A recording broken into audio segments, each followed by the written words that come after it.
Most podcasts will not turn a profit. And if you get into this thinking that that's the goal of your podcast, you are going to make a bad podcast and you're going to burn out because you're not going to be happy and you're going to be like, oh my God, my podcast is losing money. This sucks. And you're going to give it up. And so if you can put the goal of my session is basically helping people understand if you can put your podcast into the entire business sort of structure of your organization and allow it to be a great marketing tool instead of a thing that has to turn a profit immediately, you're going to find more success, not just in the business aspect, but in creating positives with your podcast.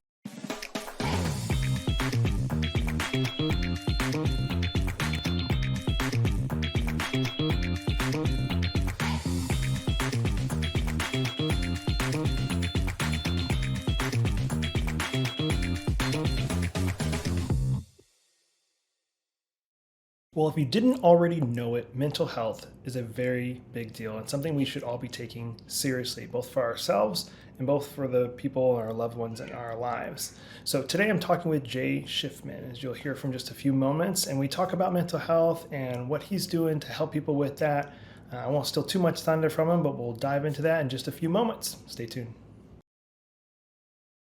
Well, hello and welcome to another edition of the Finally Marketing That Works podcast. I'm your host, Mitchell Slater. I'm here with another new friend, guys. This is Jay over in good old Pennsylvania. Jay, how are you doing today, sir? Doing all right, man. Thanks so much for having me here. You bet. And I'm hoping that the weather's treating you guys good over there in Pennsylvania. It's June right now at the moment as we're recording this. So has it been stupid hot that you're ready for the snow to start flying again? It's been pretty warm, but it's just nice to be able to get outside and enjoy the all that Philly has to offer. So while it has been ridiculously hot, it hasn't kept us inside after the last year and a half. Yeah, I don't blame you guys on that one. And being then over there in that Philly area, I'm a huge sports fan, so I have to ask, does that mean you're a huge diehard Eagles fan being right there, or do you have to run for the hills?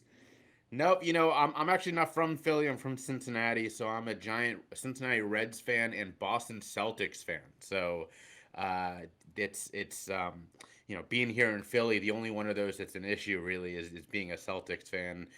Although this year the 76ers handled us pretty well. So Man, so being in Cincinnati, you don't want to represent the Bengals at all. You're not even going to like mention that name being from Cincinnati?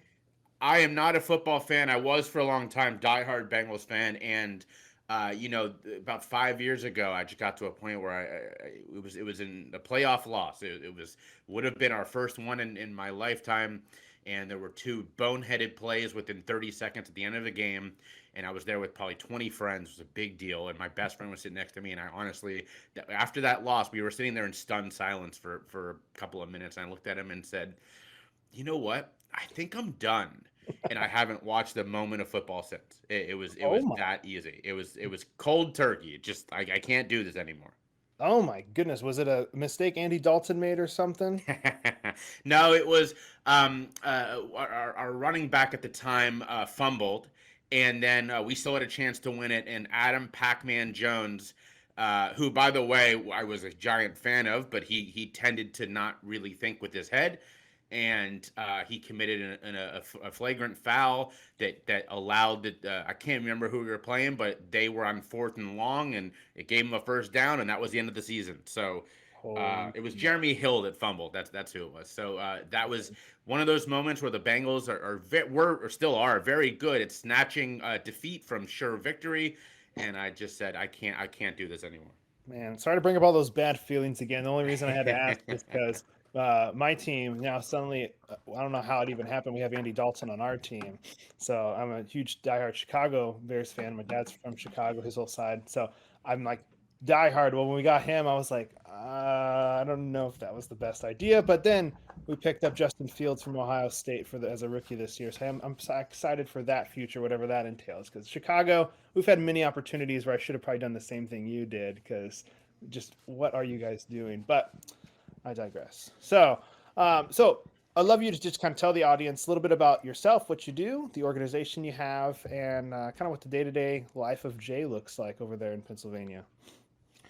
Yeah, so I am a speaker, a storyteller, and an event and podcast host. I'm the founder of Choose Your Struggle, which it's the stated goals of this organization are to help end stigma around substance misuse, mental health, recovery, and drug use and policy, and to promote honest and fact-based education around this topic. So, for honestly far too long, we have allowed the fact that most people don't want to talk about these subjects to uh, really, quite frankly, let bad actors take the loudest voice in the room. And a lot of those, we know the names, we know the acronyms, dare, just say no. And finally, we're seeing a bit of a shift in this, but that shift is not a given. It takes a lot of work. And so organizations like mine are doing sort of a grassroots level. And for me, what that takes, that there's sort of the form that takes is public speaking. It's doing events like this just for the opportunity to talk about these subjects, and to, as my hat says, kind of help alleviate stigma. And more than that, it's the, as I said, the podcast of my own, which is called Choose Your Struggle, as well as a couple of live virtual events. So, uh, really, the most important thing to me is promoting the voices of those with lived experience, because for far too long, myself included, as a guy in long term recovery, our voices have been minimized. So that's why I get up every day and do what I do. Man. So first off, just thank you for what you're doing, because I think that is something that needs to be pushed more and talked about more. And I'm glad in kind of the year we're living in, like 2021, some of that stuff is people are more comfortable coming forward and people are more comfortable listening finally. And I feel like it is something that hasn't happened. And I was, I've been raised in church my whole life. And I feel like that's something that, the church, I think, can get a lot better at too, is we're like, oh, like we don't talk about that like openly, maybe it's, and they kind of have a weird feeling about it from my perception of what I've seen over the years.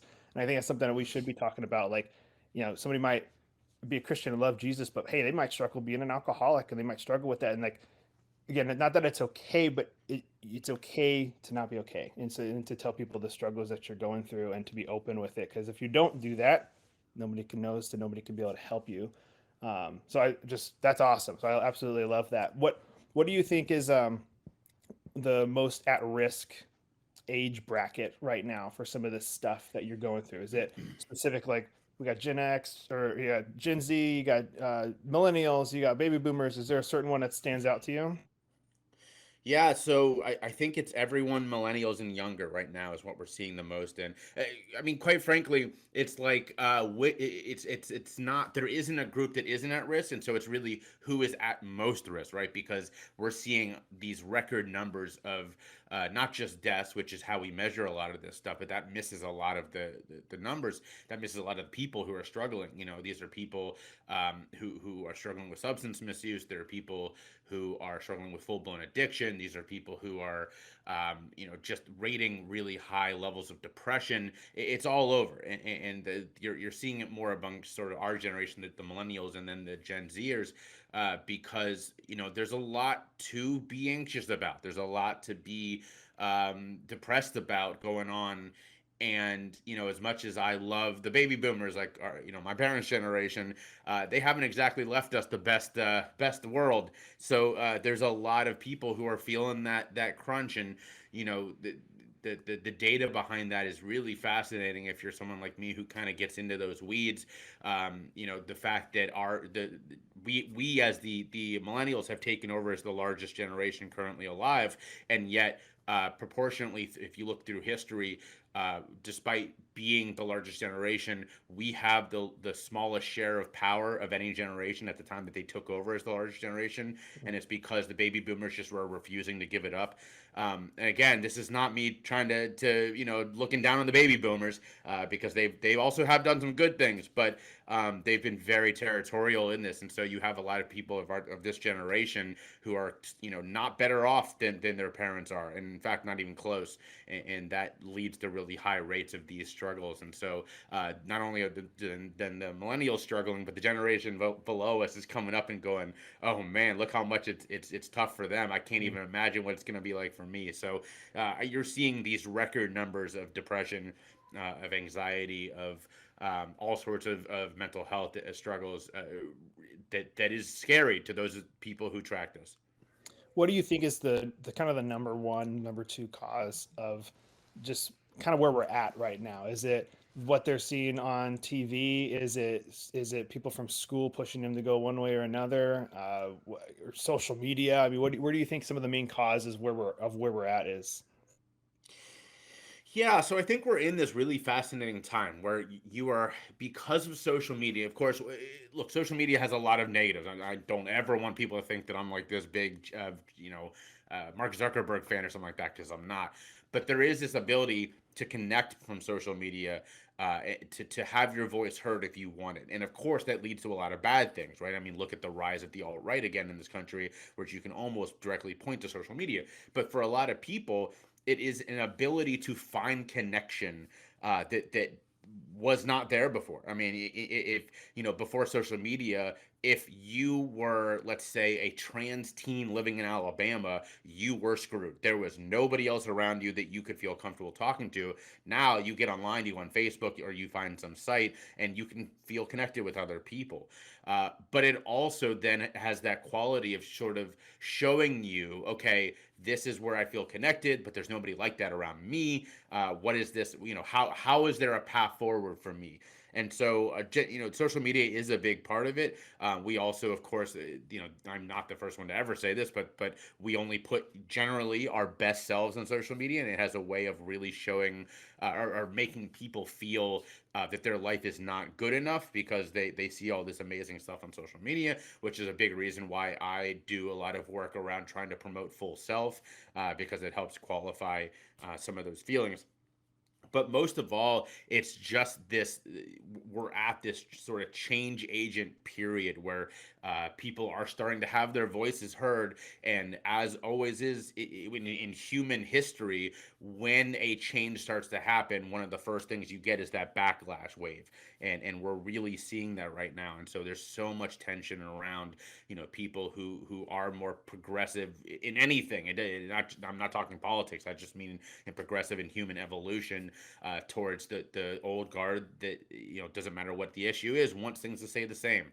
And so you can almost feel that tension and that anxiety no matter what room you're in. Man, well, I'm assuming uh, running what you're running is it's probably hard to get the word out, but I'm sure you found successes in some avenues and some failures in others, even if it's from years ago or from a month ago. What are some of these successes and failures you've had for getting the word out that have helped get more people on board to help with your cause or to get you more speaking engagements? I'd love to hear kind of some of those successes and failures you've had. Yeah. So the number one most successful thing I've done for my business to start my podcast, it is, without a doubt, the easiest. Not the easiest. That's definitely the wrong words, because it's been a lot of work, as you know, as a host yourself. But the most bang for my buck. And I'm actually speaking at a podcast conference in a couple of weeks called Podthon. And my session is titled "Podcasting Beyond Monetization: Podcasting for Good." And it's because I go to a lot of podcast, conferences and webinars, and 80 to 85% of those are focused entirely on monetization. And the simple fact is, again, as you can attest, most podcasts will not turn a profit. And if you get into this thinking that that's the goal of your podcast, you are going to make a bad podcast, and you're going to burn out because you're not going to be happy, and you're going to be like, oh my God, my podcast is losing money. This sucks. And you're going to give it up.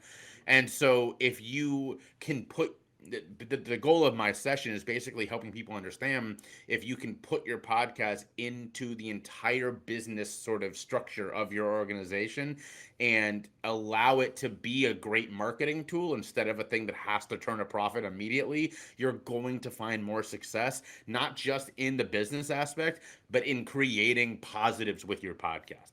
And that has certainly been the case for me. I've created a pretty incredible community around my podcast, because I've never made monetization a primary focus. And in fact, I've even in more recent months gone even farther away from that, sort of seen it as okay that it loses money, and the goal of it not being in any way to break even, but seeing it as part of my larger business structure. So I definitely recommend everybody look. There is a lot of truth to that old adage that everybody and their mother has a podcast. But one thing I've learned from doing this is that if you make it to 25 episodes, you are in the 90th percentile of podcasts.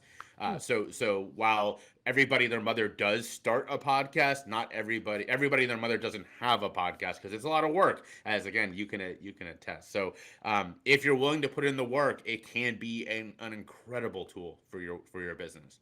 Well, I wanted to. It's something I had thought about starting for a long time, and when I went to go start one, or thinking about starting one like a year or two ago, I was like, oh my goodness, there's so many marketing podcasts. Never mind, and I kind of just threw it away. But then my team and I late last year were talking, and we're like, well, hey, what are things we can do for growth and to help educate and give back? And they're like, we should start a podcast, and you should do it. And I was like, oh, there's so many marketing podcasts. Dude, playing that old card.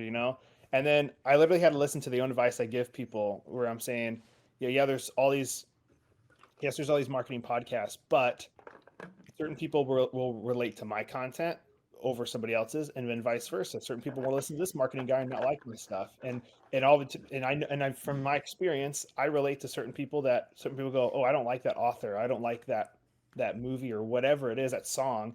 I'm like, oh man, I really relate to that song, and so it's just like everybody's so different, and so that's kind of encouraged me. Even if this was to help 10 business owners with some ideas to help market their company, well, it just helped 10 business owners market their company better, and so I was like, what the heck? And I love talking to people and meeting people from all over the world or the country. So I was like, what the heck? Let's give it a shot. And it's been super fun meeting people like yourself from all different walks of life with with the different causes and stuff they're doing. So definitely keep it up. I'd love to know how many episodes are you at with your podcast so far?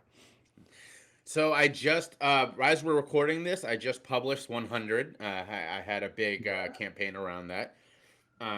And I will say that for those of you who may have one, you're looking for ways to grow it. My personal favorite is a website called Podcorn. If you've not checked this out, definitely do so. I have two accounts: one as a podcast host, and one as a person looking for marketing assistance. What it does is it pairs people with who have campaigns with podcasters looking to help you promote your campaign. It allows each podcaster to set their own price, and so you can, if you want to go for, let's say, quantity over quality. That's my strategy. By the way, is that I've worked with, for under $500, I've worked with over 100 podcasts. To get the word out there, because my attitude is, if one person from their audience comes over to mine, well, that dollar was worth it, right? So it is a wonderful platform. I've had people advertise on my show from it. You're not going to get rich off it. The most I've charged for an ad is $50 or something like that. But it is a wonderful way for young podcasts to try out monetization by getting $5-10 from someone to promote their product on your show. It's a wonderful way, if you are a person like me with a podcast that you want to help grow, to spread some money around to other podcasters in the community. So it really is a wonderful platform, and I've done a couple different campaigns on that, including this one in honor of the 100th episode, that has been fantastic. Man, I hadn't heard of that one yet, so I will definitely look that up. Have my team look it up. You said podcorn.com? Podcorn, that's right, and they do have a couple different tiers where it's like, you can, if you have a website. So my podcast is on a site called Transistor, which does allow you to integrate with Podcorn, and so that way people can see your numbers if that's what you want, and people who do that can charge a little bit more, because the podcast knows what they're getting exactly. If you don't have integration, you kind of are just trusting that this person, I tell you that I have this amount of downloads, and you just kind of have to trust it. So there's a lot of different things that it offers, and I think it's a fantastic service. Sweet. No, thank you so much. If you were to give, and just feel that you're in, somebody who's listening who maybe is struggling with any of the things you mentioned, like substance abuse or anything like that, what would be some, like, a 1 to 3 takeaways? I don't know how many. If it's three's too many, one takeaway, like, they're listening to, like, what would you want to tell them from your point of view that would help them? Yeah, so I would. The first thing is I'm gonna parody here one of my favorite movies about mental health, which is Good Will Hunting. Mm. By the way, huge Robin Williams fan. Right in my a line of sight here, I have kind of a little shrine to Robin Williams and a tattoo on my arm dedicated to him because when I was going through my stuff, he was sort of a inspiration to a lot of us in this world.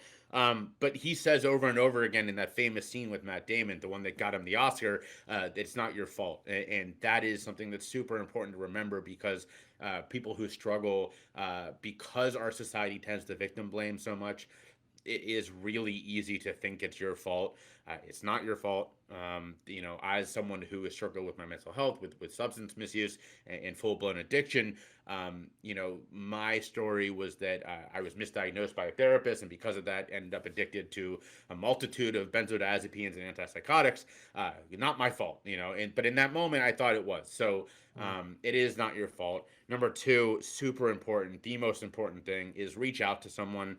In 2009, I attempted suicide twice and overdosed. The odds of me surviving that are slim to none, and yet I'm standing here talking to you.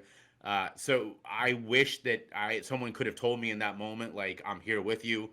People don't do that. That's just not a thing. There is a campaign around this trying to get people to reach out to those that they love, that they think may be struggling. But it's difficult because it's a thing that scares us. So, if you are struggling, reach out. Don't be afraid. I get that it's hard. Again, I was there myself. And if you truly believe that there's nobody in your life who will listen to, I can guarantee you're wrong. But if you truly feel that way, reach out to me. I offer this whenever I speak. You can find me at my website, which is 𝗃_𝗏𝗵.com, or on social media. I no joke have had someone reach out to me over TikTok. I don't recommend that. I always forget that I have a TikTok and forget to check it. So don't reach out to me over TikTok. But if the only way you can find me is through social media, that's fine. Reach out to me over social media, and I will be there for you. This was a service that I did during COVID. Actually, I sort of just put up on social media on my podcast. Look, we're all going through this. If you need someone to talk to, I'm here. I did that in March or April of 2020, and for the next almost 3 months, it was basically a full-time job. I had people reaching out to me just coming out of the woodwork because people just needed someone to tell them it was okay to feel the way they were feeling at that time. So definitely here if you need someone to talk to. Perfect. You answered my next question because I was going to say, all right, next thing, if anybody wants to get in contact with you, how is the best way? And so social media then for you, just reach out to you that way. Yeah, or my website again, 𝗃_𝗏𝗵.com, 𝗃_𝗏𝗵.com. My podcast you can find wherever you get wherever you're listening to this right now. You can find my podcast, and come be part of the community. We've got some really incredible people. My team works very hard to make sure that anyone who needs assistance or anyone who just needs an audience gets that opportunity. So definitely come be part of the Choose Your Struggle community. Fantastic. Well, Jay, thank you so much for giving some time today to talk to the listeners and share your story. And I hope if anybody's listening and they want to get involved, that they'll reach out to you, or if they are struggling with that, they will also do exactly what you told them and either reach out or do those 2 tips. So thank you so much and enjoy your summer ahead. Thank you so much for having me. You bet. Well, as I mentioned in the beginning, mental health is something we should not take lightly. I hope you enjoyed the episode with Jay today. And if you're wanting to get in touch with him, you can find him a couple of different ways, 𝗃_𝗏𝗵.com, or tune into his podcast, the Choose Your Struggle podcast. He's a great guy, and I just want you to take mental health seriously, both for yourself and for the family and friends in your life. We'll be here next week, as usual, with another awesome guest. So I hope you tune in and enjoy the next episode next week on the Finally Marketing That Works podcast. We'll see you then.